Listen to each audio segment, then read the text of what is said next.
যশোরের মার্জিয়া লেখাপড়া শেষ করে চালাচ্ছেন একটি চায়ের স্টল। রং চা, দুধ চা সহ বিক্রি করছেন স্পেশাল মালাই চা। মার্জিয়াপুর স্পেশাল এই চা খাইতে দূর দূরান্ত থেকে লোকজন এসে ভিড় জমায় তার দোকানে। এই সুন্দরিয়াপুর চা বানানোর সম্পূর্ণ প্রসেস আজকের ভিডিওতে দেখানোর চেষ্টা করব। ভিডিওটি না টেনে শেষ পর্যন্ত দেখতে থাকুন।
কতদিন যাবত এই ব্যবসা করতেছেন? 1 বছর। এই চা কত করে বিক্রি করতেছেন? 20 টাকা। 20 টাকা। আমাদের এই ভিডিও দেখে যারা আসবে তাদের কাছ থেকে আবার বেশি নেবেন না তো? না না না, অবশ্যই বেশি রাখবো না।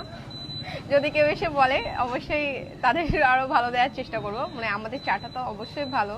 পাপুর এই দোকানটি দেখে এখানে আসলাম। আসলে খুবই ভালো লাগছে যে আমাদের দেশের অনেক আপুরা আছে বিভিন্নভাবে, এখন দেখবেন যে অনেক ফ্যাশন দিয়ে কিংবা বিভিন্নভাবে আর কি বিভিন্ন জায়গায় আড্ডা দিয়ে বেড়ায়, কিন্তু এই আপুকে দেখে খুবই ভালো লাগলো যে দেখতে শুনতে এত সুন্দর, তারপরও সে কিন্তু একটা চায়ের স্টল চালাচ্ছে। আমাদের যশোরে যারা আছেন অবশ্যই আসবেন আপুর